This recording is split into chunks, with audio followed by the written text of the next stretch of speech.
Olá, olá.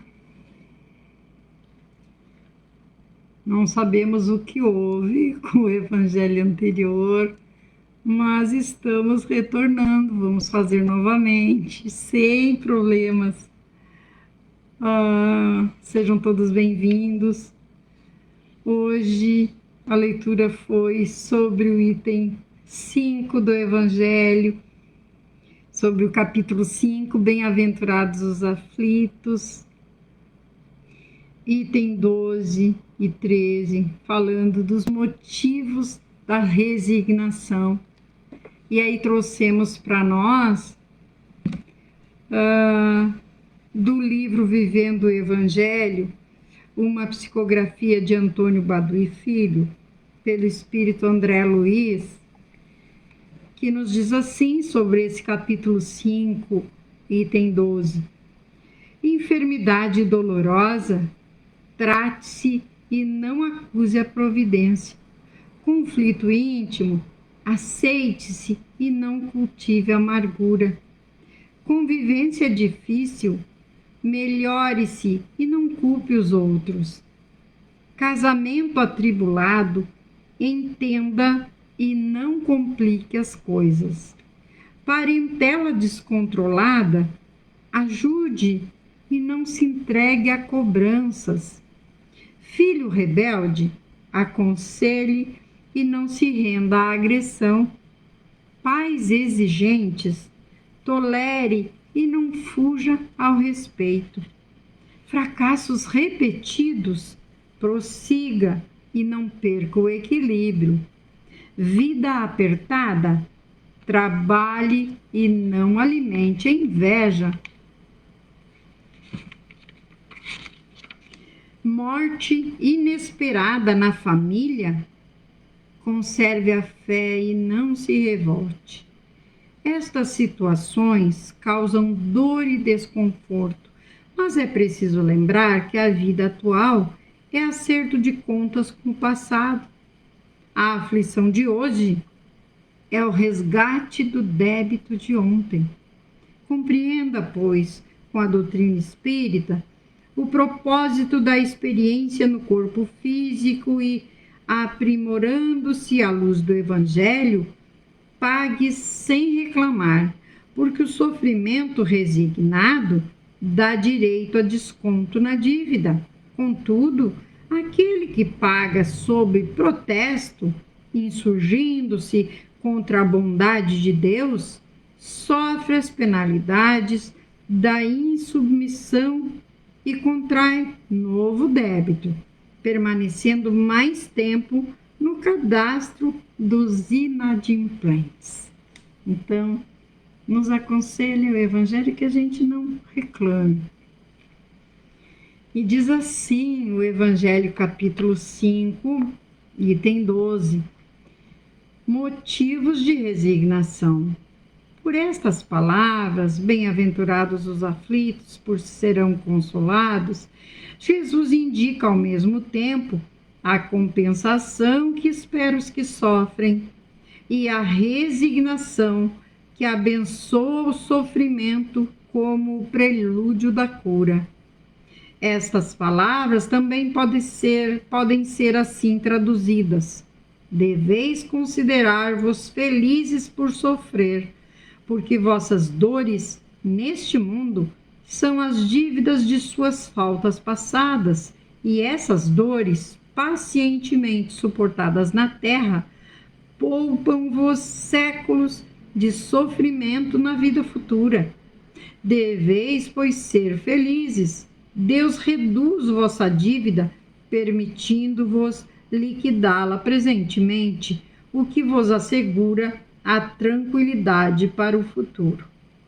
O homem que sofre é semelhante ao que deve uma grande quantia, e para quem diz o credor: se me pagas hoje, mesmo a centésima parte, darei a quitação de todo o resto e serás livre. Se não o fizeres, eu te perseguirei, até que tenhas pago o último centavo. O devedor não ficaria feliz suportando todo tipo de privações para ficar livre e ainda pagando somente a centésima parte do que deve, em lugar de se lastimar de seu credor, não lhe agradeceria? Tal é o sentido dessas palavras. Bem-aventurados os aflitos, pois serão consolados. São felizes porque pagam suas dívidas e após o pagamento estarão livres. E como eu falei anteriormente,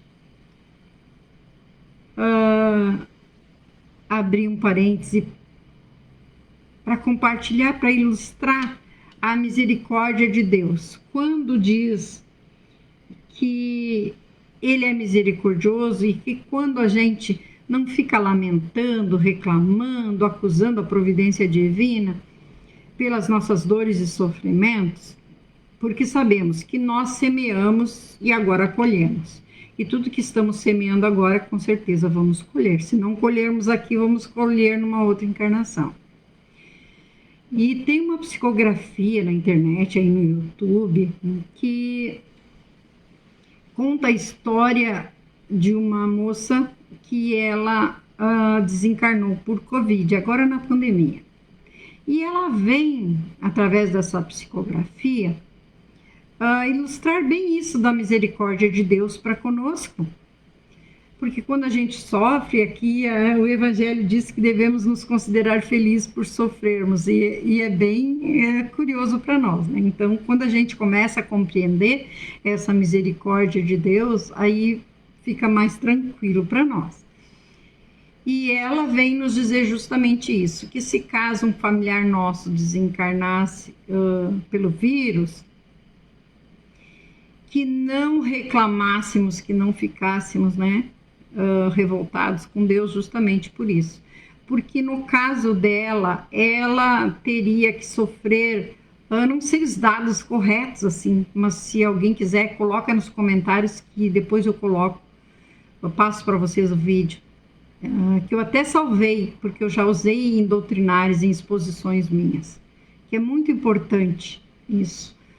E ela diz que ela sofreria por um câncer na bexiga, se não me engano, e 3 ou 5 anos. E aí, em poucos dias, ela desencarna pelo Covid. E isso foi a misericórdia divina atuando, porque ela era uma pessoa boníssima, praticava caridade. Então, isso é um consolo para nós, porque Jesus nos pede que a gente faça ao próximo o que gostaríamos que o próximo fizesse para nós. Jesus nos diz para praticar a caridade sem segundas intenções. Então, que nós possamos fazer o bem, porque está indo tudo para a contabilidade divina. E essa psicografia nos dá o exemplo vivo disso. Ela nos coloca isso. Então, quem de nós, se é para sofrer 3, 5 anos e vamos desencarnar, porque todos nós vamos. Não adianta não querer, nós vamos. Como diz o Haroldo numa das palestras dele, ele diz: olha, eu tenho uma notícia ruim para dar. Todos vão desencarnar e todos nós vamos, só não sabemos o jeito, não é? Então, que a gente possa pensar nisso e começar a semear mais o bem. E essa misericórdia virá, porque o Pai é bondoso, é amoroso, né?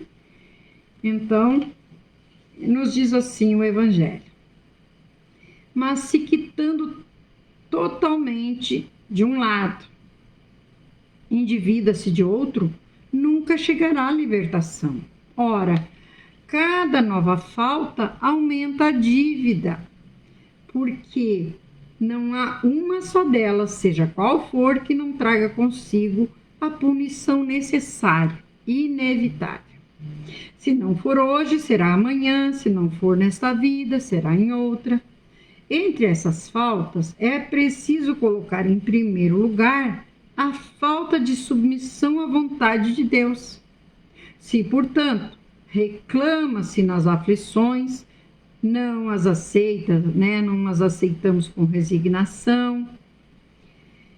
E como algo que se deva ter merecido, se acusa Deus de injustiça, contrai-se uma nova dívida, perdendo o benefício do sofrimento. Por isso, será preciso recomeçar, da mesma forma que se a um credor que nos atormenta, pagássemos a prestação, mas a cada parcela contraíssemos um novo empréstimo, aumentássemos, né? Renovássemos. Ao entrar no mundo dos espíritos, o homem é como o operário que se apresenta no dia do pagamento. Para uns o Senhor dirá: eis o prêmio por tuas jornadas de trabalho. Para outros, aqueles, né, que se consideram os felizes da terra, que só aproveitam o bem bom, esquecendo dos outros e tal, os que viveram na ociosidade, que puseram sua felicidade nas satisfações do amor próprio e nas alegrias mundanas, ele dirá: nada cabe a ti, pois recebeste teu salário na terra. Então vai e recomeça a tua tarefa. O homem pode amenizar ou aumentar a amargura das provas por sua maneira de encarar a vida terrestre. Sofre tanto mais quanto mais longa considera a duração do sofrimento. Ora, aquele que se coloca do ponto de vista da vida espiritual abarca a vida corporal num piscar de olhos, porque ele a vê como um ponto no infinito. Compreende que a vida aqui é breve e diz a si mesmo que esse momento penoso passará rapidamente. A certeza de um futuro próximo, mais feliz, sustenta-o e encoraja-o. Em vez de se lamentar, agradece ao céu pelas dores que o fazem progredir. Para aquele, ao contrário, que só vê a vida corporal, esta lhe parece interminável e a dor recai sobre ele com todo o seu peso. O resultado daquela maneira de encarar a vida é diminuir a importância das coisas deste mundo, levar o homem a moderar seus desejos e a contentar-se com sua posição, sem invejar a de outros, atenuando o impacto moral dos seus reveses e decepções.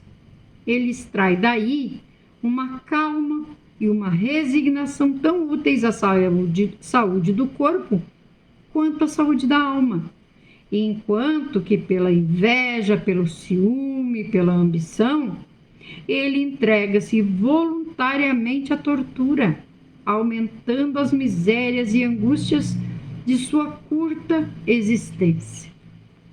Então, nós fazemos os nossos, né? Criamos as nossas dívidas e no momento de pagar, nós já não queremos. Então, é por isso que nós precisamos lembrar dos ensinamentos do Mestre Jesus. Deixa eu só ver aqui qual é o nosso... Que como estamos refazendo esse evangelho.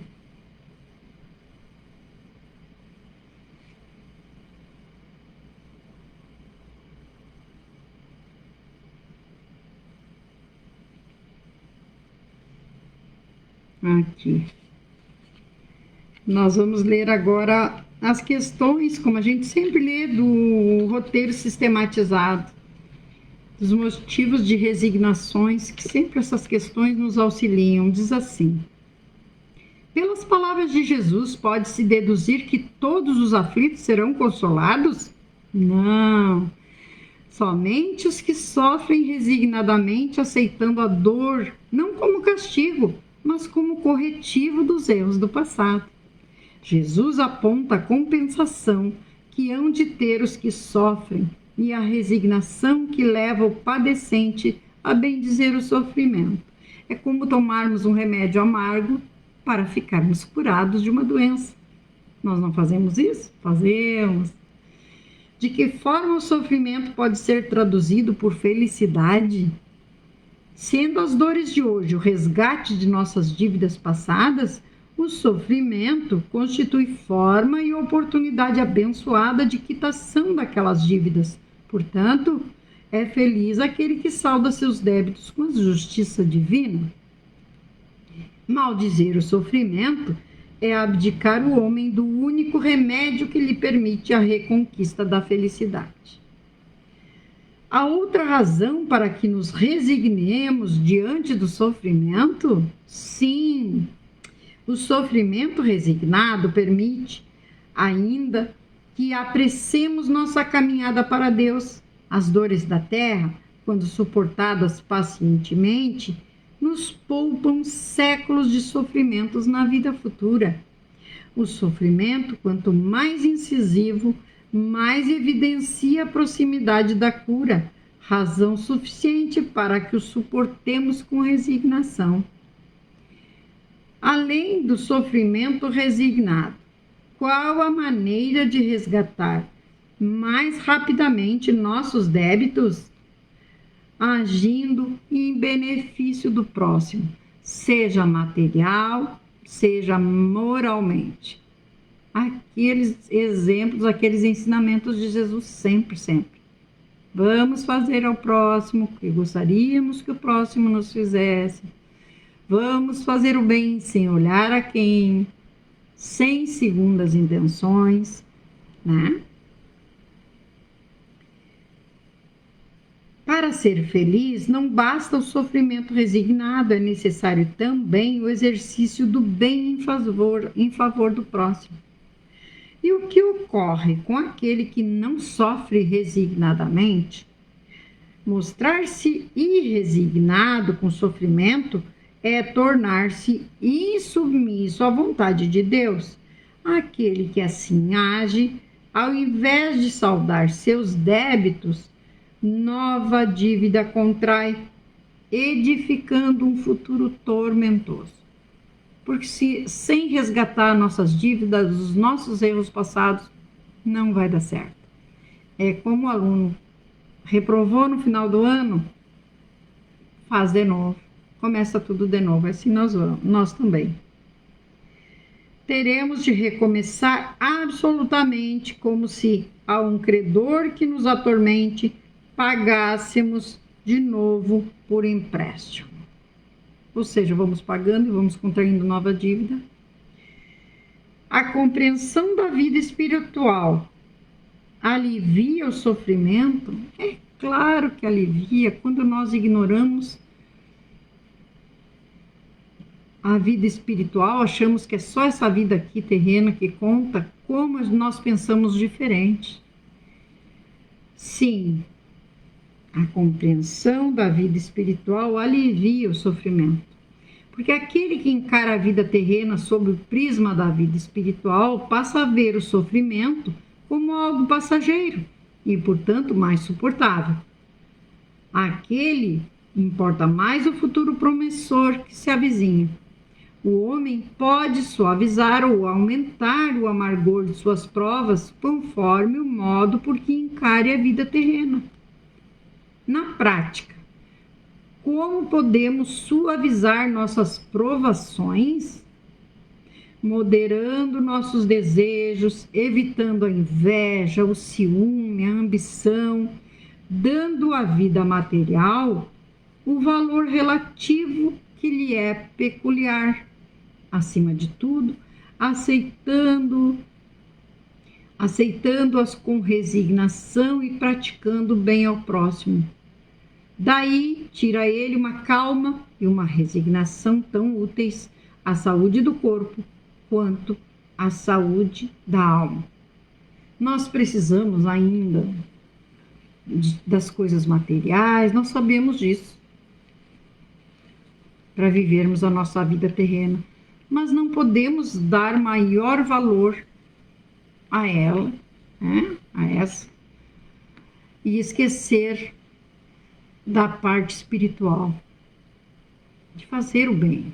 Seja com palavra, mas eu não tenho condições de auxiliar o meu próximo. Uma palavra, às vezes um elogio sincero, ajuda muito mais, levanta, dá um up para aquele irmão que era só o que precisava naquele dia. Isso é muito importante. Às vezes a gente pensa só pelo lado material e não pensa nesse lado.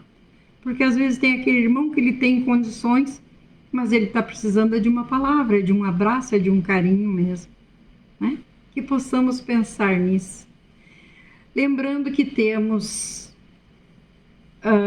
atendimento fraterno pelo Messenger, temos as irradiações diárias, então, que possamos enviar para aqueles irmãos que às vezes estão tão perturbados, que não conseguem formular uma oração, nem mesmo aquelas repetidas, assim, mecanicamente.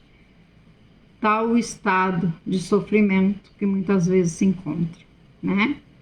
Então, que a gente possa ser esse instrumento. São irradiações simples, mas feitas com amor. Todos os dias às 6h20 da manhã. Eles são já, o YouTube já libera, tá bem? Então, já com as nossas águas, vamos finalizando esse evangelho, agradecendo a esse Mestre amado por estar conosco, pedindo sempre a proteção e as bênçãos. Amado Mestre Jesus, hoje tivemos que repetir o evangelho, mas sabemos que isso acontece e sabemos que já tínhamos feito as orações e tu estás conosco. Esta é a prova que estamos aqui, prosseguindo, tentando seguir os teus passos de amor, seguir a tua luz.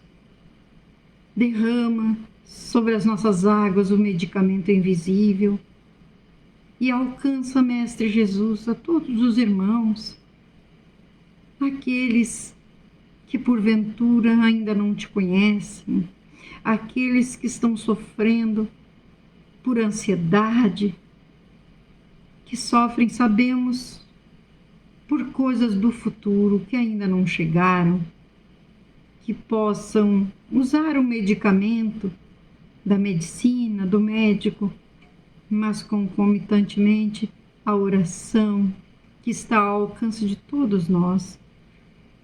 Assim também te pedimos por aqueles que sofrem pela depressão, por coisas que já passaram, mas insistem em continuar torturando os irmãos, que possam fazer a mesma coisa, o medicamento da ciência, da medicina, mas jamais esquecendo a oração que nos aproxima de Ti, que nos fortalece e nos dá coragem, Mestre amado. Por isso te rogamos o amparo, como sempre, o medicamento invisível nas nossas águas. Ilumina o caminho de cada um, aquele ambiente profissional que está perturbado, conturbado. Abençoa aquele lar, Mestre, onde não se compreendem, não se entendem. Ó, Mestre Jesus, leva a união e a paz, e que o amor predomine sobre todos nós, teus irmãos menores. Que o perdão faça parte do nosso cotidiano, da nossa vivência terrena. Muito obrigada. Nos acompanhe, nos guie hoje e sempre, bem como os nossos anjos guardiões. Que assim seja. Até o próximo domingo, se Jesus permitir. Um beijo no coração.